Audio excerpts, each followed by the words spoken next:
you're brand new to golf, this first lesson will save you months of frustration. I'm going to show you exactly what you should focus on so you don't waste time, develop bad habits, or quit before you even get started. This is the golf lesson I wish every beginner had. Before we get started, subscribe so you never miss a free lesson and check out the description for coaching and free training to level up your game. We're going to start at the end. The perfect golf shot. What does it actually look like? It's high, it's long, it's straight, it's right on target with very little curvature. To create that perfect shot, we need a wonderful strike. To create this wonderful strike so that we can hit perfect golf shots, we need to do two things. Number one, we must hit the center of the club face. That's crucial. Number two, I've got three options for you. We can either strike the ball first and then the ground after the ball. We can hit the ball only, no ground at all, or we can hit the ground first and the ball after. I'm going to give you a moment to consider which of the three is needed to create that wonderful strike we're after. Now we know we need to hit it in the middle of the face, but do we need to hit the ground before the ball? Do we need to hit the ball only, so no ground at all, or the ground after the ball? Have a little think to yourself for one moment, and I'd like you to write it down. So let's run through it. If the ball is on the ground here and the club comes in and strikes the ground before the ball, this makes sense because you think the club can get under the ball, it can lift it up, you can launch it up into the air, but this is not the right strike. This isn't what we want to do.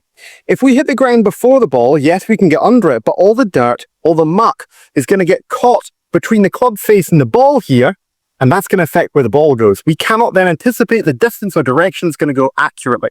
So that's not our optimal answer. Number two, we can hit the ball only, so we don't hit any ground at all. Now this makes sense because the ground isn't going to affect then where the ball goes. Unfortunately, this is not the right answer either. If we hit the ball only, we tend to strike it off the bottom of the club head here. Now off the bottom of the club head there, that's not the center. If we hit it off the bottom, the ball tends to run along the ground. It doesn't go very far, it doesn't go very high. So that means option number three, striking the ground after the ball is the right answer. Why is this? If our ball's on the ground here and the club comes in moving downward, it has to move downward to strike the ground after the ball.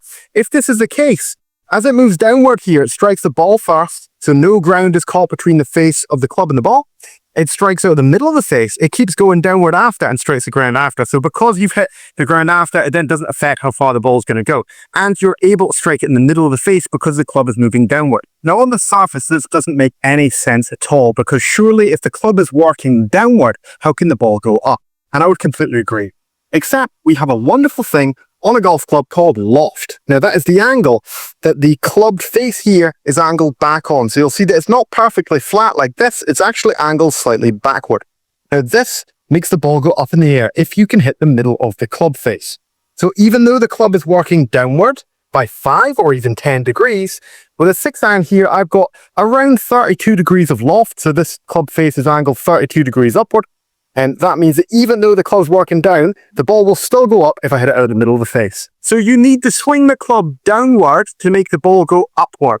If you do anything else, you're not going to optimize strike, and the ball will not go as high, as far, or as straight as you'd like it to. We're going to achieve this downward strike by using this, a foam wedge. I'm going to place it here on the ground, just before this yellow line that I've got drawn on the mat. So it's around 2 club head widths behind that line. Now all I'm going to do now is address the front edge of that yellow line. I'm going to make a swing where I try and miss this foam wedge and I strike the ground just after the yellow line. This is a great way to start to train that downward strike so that you can get great at hitting the ground after the ball and hit wonderful shots. So just making some small swings here where I try and strike the ground after that line and miss the foam wedge.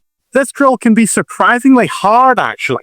And a lot of people find that they strike this foam wedge or they strike the ground before that yellow line super often. Here's a couple things that can help you strike the ground after the ball more often. So if you take your stance and place the ball very central in it. So a lot of new golfers tend to place the ball near their front foot. This causes us to hit the ground before the ball and make the club travel too upward. We need it to go downward. In order to achieve that, we're going to place it very central in line with the center of our belt buckle and our belly button, right between our 2 heels.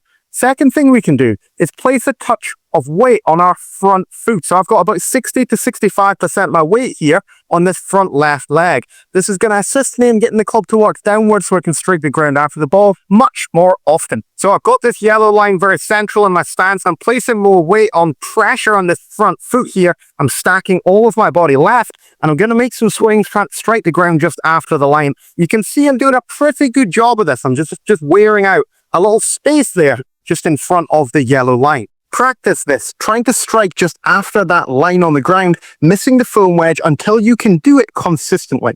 Then we can progress to stage 2. We can now take our golf ball and place it on that same yellow line. And all I'm going to do is the exact same thing that I've been doing. I'm going to get the ball central in my stance, between the center of my 2 feet, in line with my belt buckle and belly button.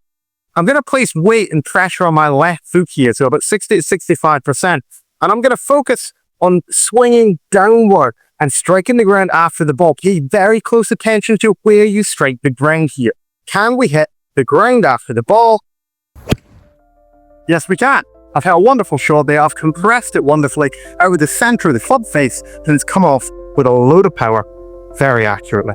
Critique every shot that you hit and ask yourself, did you hit the ground before the ball? Did you hit the ground after the ball, or did you hit the ball only? No ground at all. And after every shot, you're going to start to build up a wonderful sense of what a really quality strike feels like. And that's going to help you hit better shots consistently. Thanks so much for watching. I hope you enjoyed the lesson. If you haven't already, subscribe for weekly videos just like this to level up your game. And check out the description for coaching and free training. And if you want to continue to build upon what we've learned here and enhance your strike even more, check out this video and have an incredible day.